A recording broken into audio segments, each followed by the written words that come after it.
August 19, 1944. Wehrmacht Headquarters, East Prussia. General Oberst Alfred Jodl reviewed the latest intelligence reports on the collapse of the Western Front. His staff had mathematically calculated the Allied supply lines stretching 400 miles from the beaches of Normandy to Patton ES Third Army, which was leading the offensive. The Americans had exceeded their logistical capacity. Patton would halt in a matter of days, perhaps hours. No army could maintain such advanced speeds without fuel. From his position at Hitler's headquarters in Wolfsburg, Jodl analyzed what each German general understood as experience. An armored division consumed 150,000 gallons of fuel daily while advancing. The Americans were now 400 miles from their supply depots.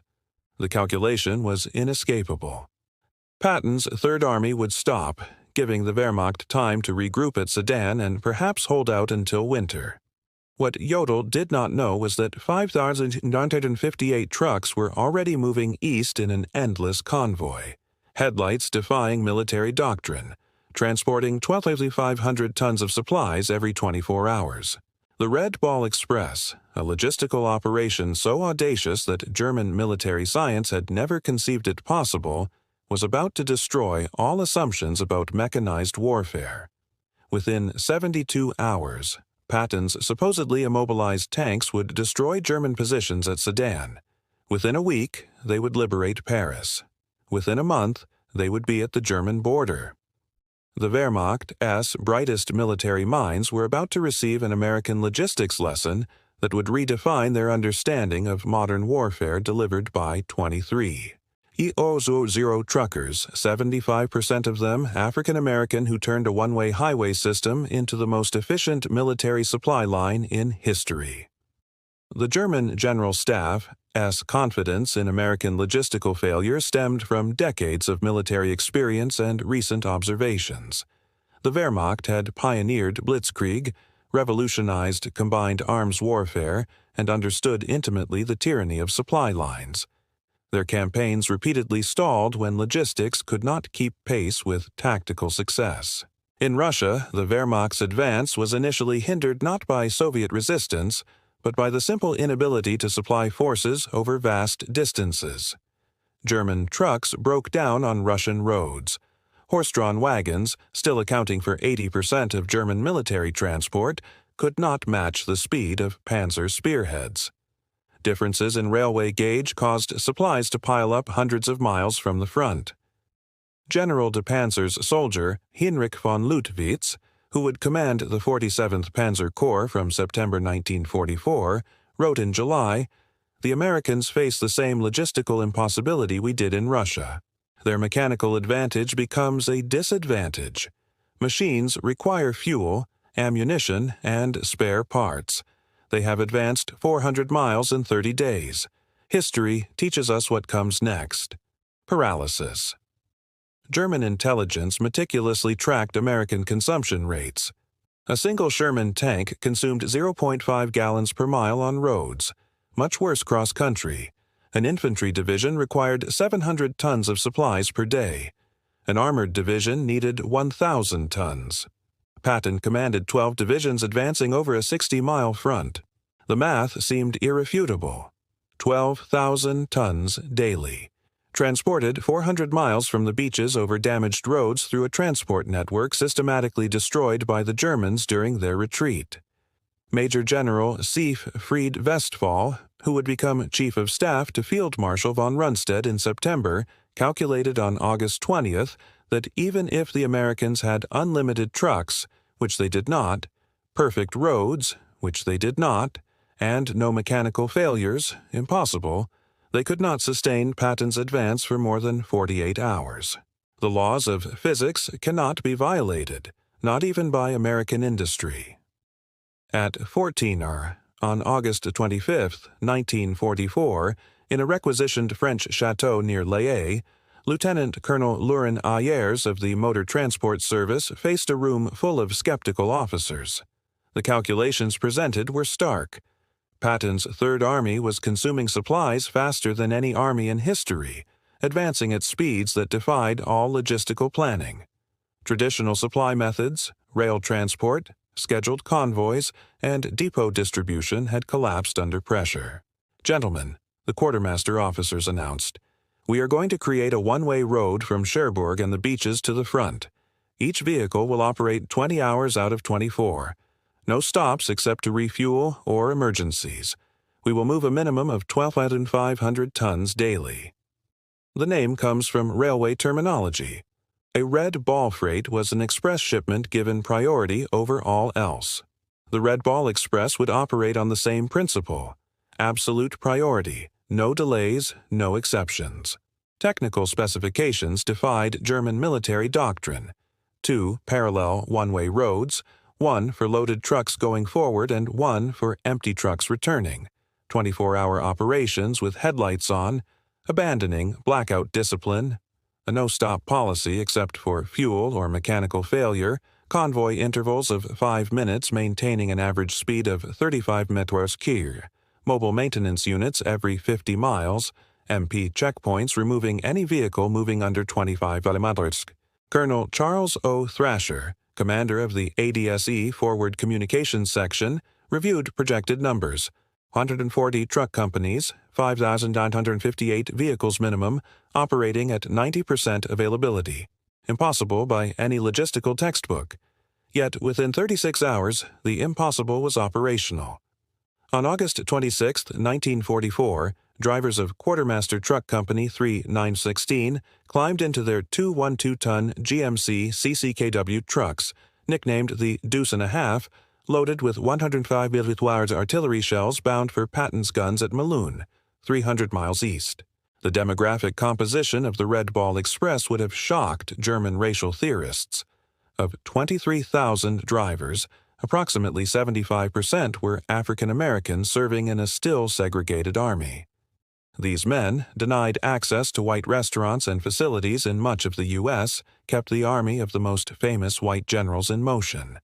Drivers developed their own culture within hours, painting slogans on trucks: "Patton's Blood Bank," "Hitler, Here We Come," express from Detroit to Berlin. They created their own traffic rules. Slower vehicles immediately moved aside, mechanical failures were thrown into ditches, any truck under 20 mph was considered an obstacle.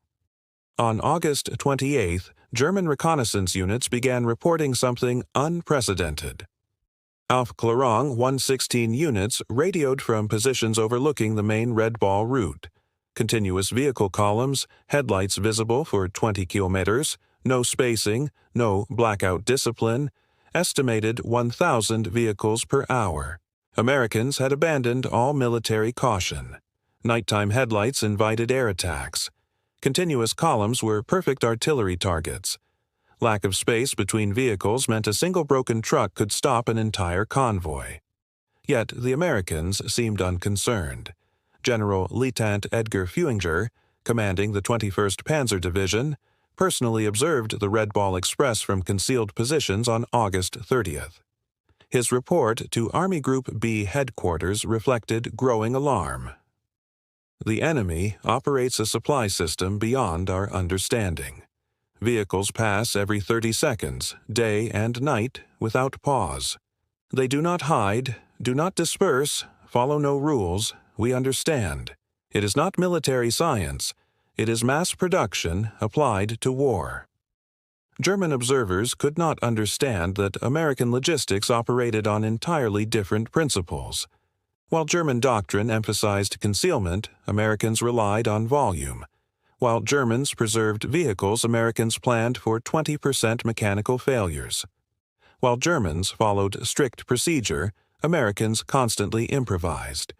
The figures achieved by the Red Ball Express defied German calculations of what was logistically possible. First week, August 25-31, 1944. 89,139 tons of supplies delivered, daily average 12,148 tons, round-trip distance 686 miles, vehicle rotations 5,958 trucks making 1.5 trips daily, fuel consumed by operation itself 300,000 gallons. German logisticians dismissed these figures as propaganda, but the numbers were real and accelerating. By September 5th, the Red Ball Express had established a pace that seemed impossible to German officers still dependent on horse-drawn transport for 80% of supply. Convoys departed every 5 minutes from the western terminal average. Convoy 67 vehicles load per vehicle, 5 tons. Standard 7 tons frequent overload time to cover 350 miles outbound, 14 hours on average response time at each end. 2 hours, 5,000 vehicles constantly in motion. The Red Ball Express generated innovations every hour as drivers and mechanics solved problems German military science considered insurmountable. Broken trucks were repaired by 1-800 mobile maintenance units daily. A triage system was developed. 15 minutes to repair or remove from road. Parts cannibalized from irreparable vehicles. Engines swapped in 45 minutes using mobile cranes. When the designated route became congested, drivers created alternate roads, commandeered French buses to transport personnel and free trucks, borrowed German vehicles, painted them olive drab, and put them into service. Bridges destroyed by Germans were bypassed using rubble as road base. Germans, observing this chaos-producing order, could not comprehend it. The American engineers constructed or reinforced 40 bridges, created 15 major fuel depots, established 26 maintenance stations, and built 8 temporary cities for drivers, all while the operation was ongoing. The Monte Bridge had been destroyed specifically by German engineers to stop American logistics. Replacement estimated by the Wehrmacht would require at least 6 weeks. American engineers built a temporary bridge in 14 hours, while Red Ball convoys were diverted only 8 meters via hastily constructed bypass roads. German engineers watched in astonishment the American construction methods. No planning meetings, no detailed blueprints, only immediate action. They built faster than Germans could destroy and created infrastructure that appeared overnight in French fields. The artillery supply delivered by Red Ball exceeded all theoretical German estimates. During the reduction of the Metz fortifications in September 1944, the Central Artillery Unit XDX fired 100,000 rounds in 24 hours. The Red Ball Express delivered all rounds plus 20% surplus. German artillery defending Metz was rationed at 50 shots per gun per day. The disparity was overwhelming. American guns fired continuously for hours, while German artillery officers calculated such bombardments required 50 trucks loaded with ammunition per hour. Red Ball provided them without pause. By late September, mechanical wear reached astonishing levels. Vehicle lifespan, 10,000 miles. Normal, 30,000. Daily loss rate, 30% of all vehicles. 500 engines replaced weekly. Tires consumed, 10,000 weekly. Total vehicles destroyed or abandoned, more than 5,000. Yet the operation never lost momentum. American production had anticipated such losses. Weekly, ships arrived in French ports loaded with hundreds of new trucks. Replacement drivers were trained in 2 days and deployed in convoys. German calculations showed Americans destroyed weekly more trucks than Wehrmacht possessed in France. Yet their transport capacity increased, not decreased. They achieved the impossible: logistics faster than consumption. Civilian French along Red Ball routes witnessed American abundance contradicting years of scarcity under German occupation. Drivers, especially African Americans, often shared their rations with French civilians despite regulations. At each stop, children gathered receiving chocolate, cigarettes, and soap. The contrast with German occupation was stark. French civilians now believed American victory was inevitable, citing Red Ball convoys as proof. Resistance activity increased 400% along Red Ball routes. By early September 1944, the Red Ball Express faced its greatest challenge. Patton's Third Army had advanced so far that even the Red Ball struggled to keep up. The round-trip distance already exceeded 700 miles. Drivers collapsed, vehicles broke down, and German intelligence detected the strain. On September 8th, General Beloved Soldier Pansa Hasse von Manteuffel reported, U.S. supply lines show signs of collapse. convoy intervals have increased from 5 to 15 minutes. Vehicle speed has decreased. This is our opportunity. Yet American adaptability again surprised the Germans. Within 72 hours, the Red Ball Express reorganized, established intermediate transfer points, reduced individual routes to 350 miles, implemented driver rotation systems, set up forward maintenance bases, and doubled the number of assigned vehicles. By September 12th, the tonnage delivered had increased. The crisis that should have halted the operation only strengthened the system. Complementing the Red Ball Express, Americans implemented another solution deemed impossible by the Wehrmacht: large-scale aerial supply. C-47 transport planes began delivering critical supplies directly to forward units, each plane carrying 3 tons. On September 16, 1944, Wehrmacht observers counted 900 transport flights in a single day, delivering 2,700 tons by air. At its peak, the Luftwaffe had managed to send 300 tons daily to Stalingrad and considered that a maximum effort. Americans treated transport planes as trucks, disregarding fighter escorts or fuel limitations. Losses were absorbed and overwhelmed by numbers. The Wehrmacht could not compete with this industrial arithmetic. The Red Ball Express operated under command principles that violated German hierarchical expectations. Junior officers made decisions normally reserved for generals in the Wehrmacht. Sergeants commanded operations larger than those handled by German colonels. This decentralization bewildered German observers. American logistics functioned without apparent central control.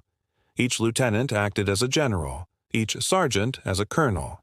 It should have been chaos. Instead, it achieved efficiency. The Wehrmacht could not endure rigid hierarchy. By October 1944, the extension of restored railway lines began reducing Red Ball requirements. The operation, initially intended to last 10 days, continued for 82 days, delivering 412,000 tons of supplies across 122 million ton-miles.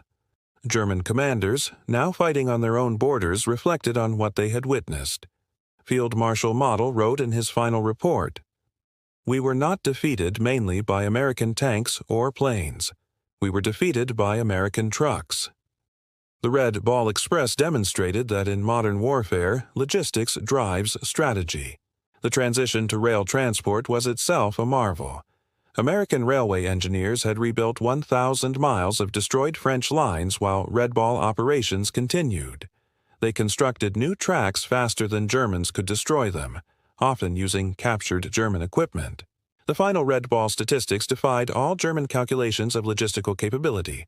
82 days of operation, 412,193 tons delivered, 222 million ton-miles, 5,958 vehicles average, peak 7,000, 23,000 drivers employed, 700,000 gallons of fuel consumed daily, 40,000 tons of ammunition delivered solely to Patton, 15 million rations transported, 135,000 tons of medical supplies.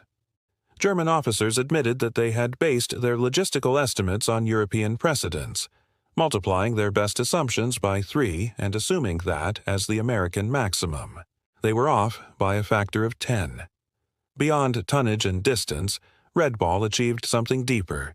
It destroyed German confidence in their own military superiority. Wehrmacht officers who had dismissed Americans as soft and mechanized saw those same Americans achieve logistical miracles through determination and industrial abundance. German POWs silently watched Red Ball trucks pass the camp fences. Some cried. They understood what it meant. Americans could not only supply armies, they could waste more than the Germans could produce. Red Ball also provoked an unexpected racial reckoning within the U.S. Army. Its success relied heavily on African American soldiers, still segregated, denied equal treatment, and barred from combat roles. When General Eisenhower visited Red Ball operations in September 1944, he observed directly. His aide, Captain Harry Butcher, recorded, "The general watched colored drivers who had been operating for 20 hours straight. He said, These men are winning the war as surely as any infantry. We must reconsider many things. The success created pressure for integration that contributed to military desegregation. 3 years later, African American soldiers had proven in France what they had always known. With tools and opportunity, they rose to the task. Red Ball was their battle, and they won decisively. German racial theorists struggled to explain the contradiction. SS racial science publications simply stopped mentioning American logistical operations. The evidence was too overwhelming to deny, too damaging to acknowledge. German military engineers studied Red Ball extensively post-war. The lessons revolutionized global logistical thought. Volume surpasses inefficiency. Mechanical redundancy eliminates vulnerability. Decentralized execution enables speed. Standardization multiplies capacity. Human endurance has limits, but they are higher than previously believed. General Franz Halder, former German Chief of Staff, wrote in 1950, "The Red Ball Express proved that logistics determines strategy, not the reverse." Americans understood this too well. Among the 23,000 Red Ball drivers, individual heroism stories emerged, incomprehensible to Germans within their military framework. Verified through military records, they included Sergeant John L. Houston, who drove non-stop for 48 hours delivering ammunition to the 2nd Armored Division in Cambrai, falling asleep at the wheel 3 times but continuing after revival by fellow drivers. Private Booker T. Washington's truck caught fire due to overheated brakes while carrying medical supplies. Instead of abandoning it, he drove 3 kilometers to a field hospital, jumping from the cabin when flames reached him. Supplies saved wounded soldiers from both armies. These stories, multiplied thousands of times, revealed American military culture to German observers: individual initiative, calculated risk-taking, mission completion over bureaucracy. Desperately, German forces attempted their own Red Ball version late 1944. Operation Greif, during the Battle of the Ardennes, planned to use captured American trucks for German supply lines. The attempt failed immediately. German drivers could not match American speed. Mechanics could not repair U.S. equipment fast enough. Fuel supply could not sustain consumption. Fundamentally, Germans could not replicate the American attitude of unlimited resources. Commander Obstoni reported, "We captured 50 American trucks. In a week, 30 breakdowns occurred. Americans would have replaced them. We tried to repair them. That difference explains our defeat." Winter 1944-1945 was the ultimate test for Red Ball. Ice, snow, and freezing rain should have halted wheeled transport. German doctrine held supply impossible below 10 degrees. Red Ball continued. Drivers chained tires, poured alcohols into radiators, and kept moving. Speed dropped from 35 to 15 mph, but deliveries continued. German observers reported convoys covered in ice moving amid blizzards that had halted panzer divisions. Americans had created a logistics system working regardless of weather, terrain, or enemy action.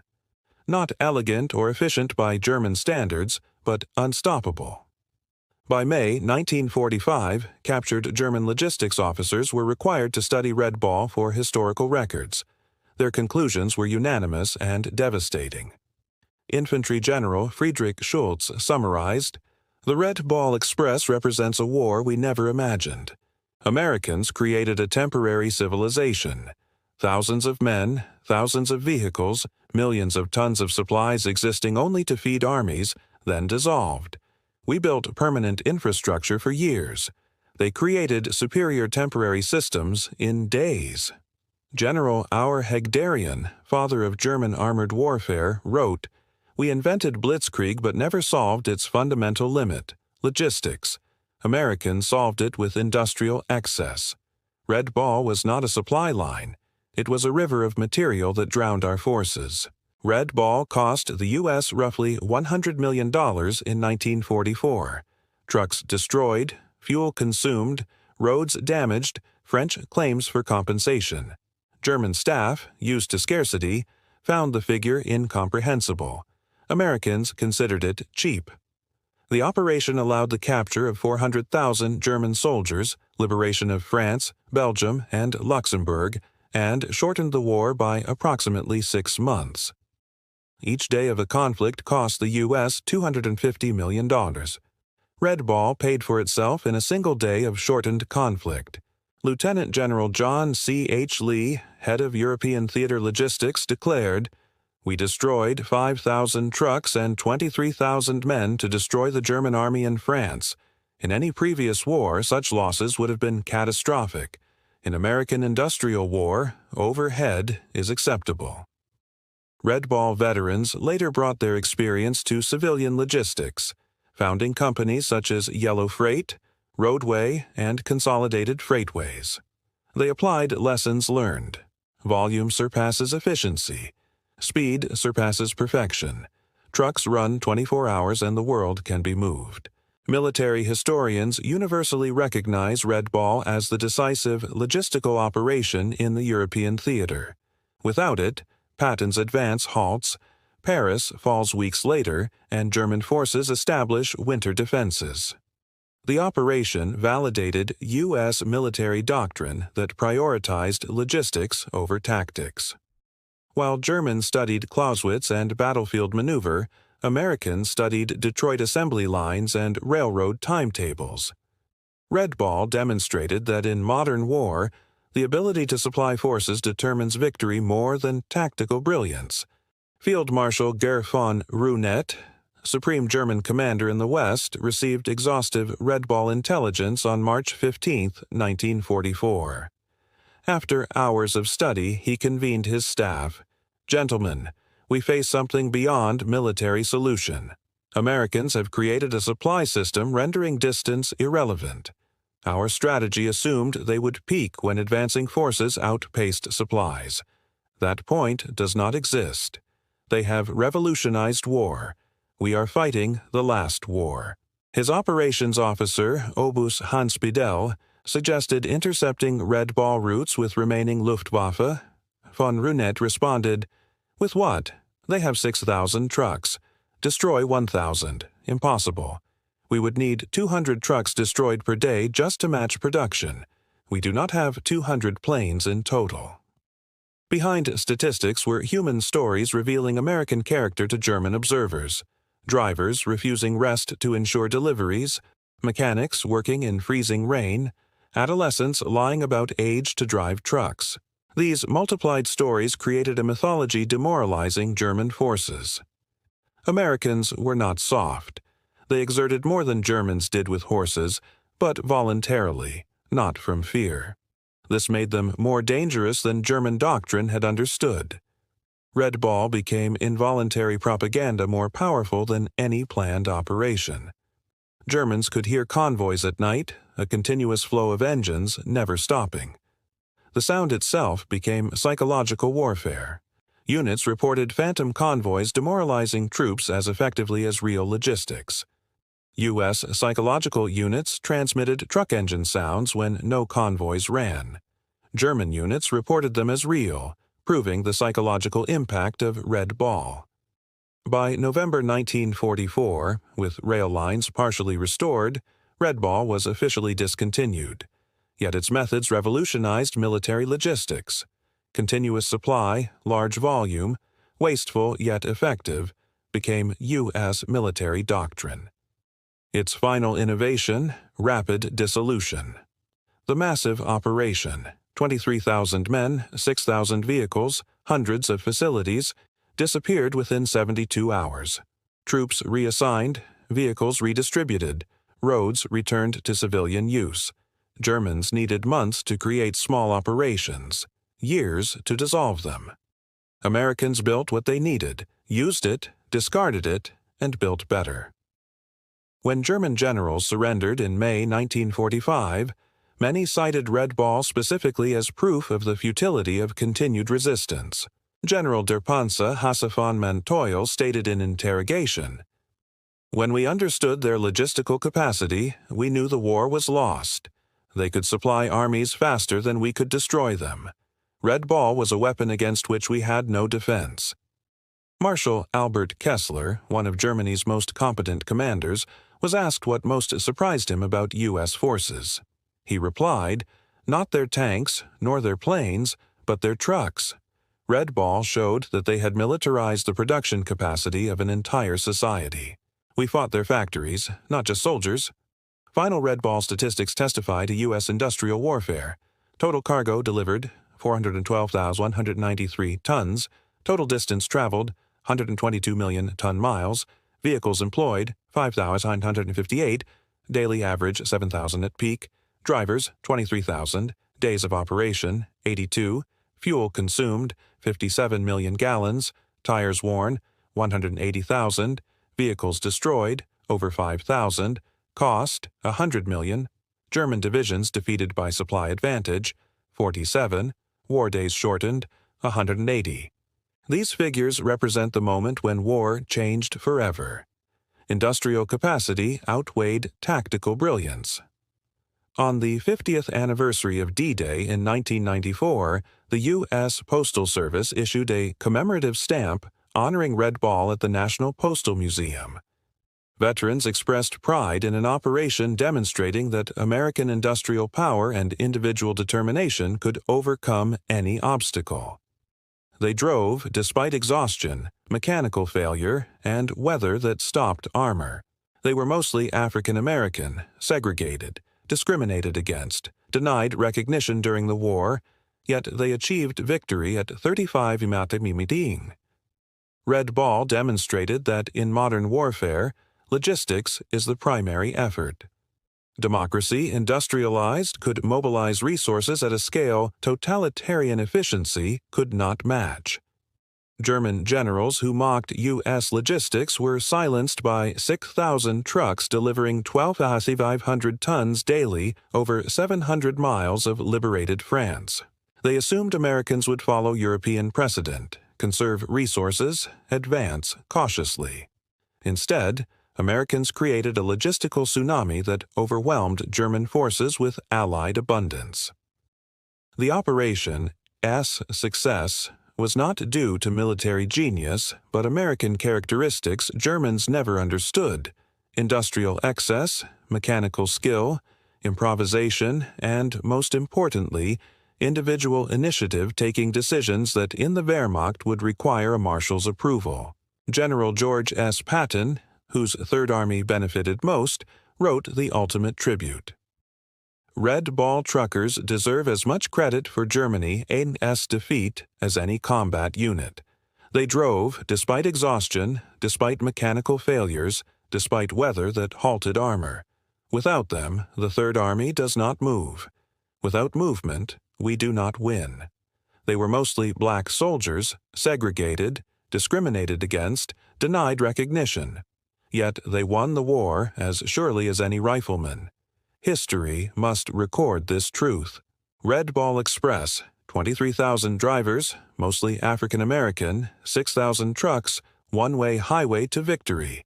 They supplied armies faster than physics should allow, maintained a pace beyond human endurance, and demonstrated that in modern war, the side with more trucks wins. German generals had laughed at U.S. logistics in August 1944. 82 days later, they surrendered, finally realizing that American trucks had defeated German tanks, industrial abundance had surpassed military excellence, and logistics had become strategy. Red Ball Express ended November 16, 1944, but its impact echoed in military history. Victory belongs to the nation delivering the most supplies, fastest, and farthest. German generals laughed at U.S. logistics in August 1944. By May 1945, they signed surrender documents, defeated by 23,000 truckers who revolutionized war at 35 Krieg. Their story deserves a place among the great military operations, not for elegance or efficiency, neither of which it had, but because it worked. Red Ball Express maintained momentum, forced German retreat, and proved that in modern warfare, a convoy of trucks matters more than a column of tanks. French roads still bear scars: ruts from overloaded trucks, hastily repaired bridges, abandoned vehicles. Yet the greatest monument is the speed of Allied victory. Each day shortened saves thousands of lives. Red Ball shortened months. German generals who mocked U.S. logistics learned the hardest lesson of modern war. Amateurs talk of tactics, professionals talk logistics, Americans talk trucks. Red Ball Express was America speaking loudly with 6,000 engines roaring, never stopping, delivering democracy and destruction at 35 mph along a one-way path to victory. The last word belongs to a German officer whose name is lost, quoted by Red Ball pilot at the 1994 commemoration. Standing by a road in Belgium, watching the endless convoy, he said in accented English, "We prepared for everything. Their tanks, their planes, their ships. We never prepared for their trucks. How do you defeat an enemy with more trucks than soldiers?" The answer came every 5 minutes, driven by exhausted Americans rewriting the rules of war, one delivery at a time. Red Ball Express turned logistics into strategy, supply into victory, and trucks into the most decisive weapon in the European war.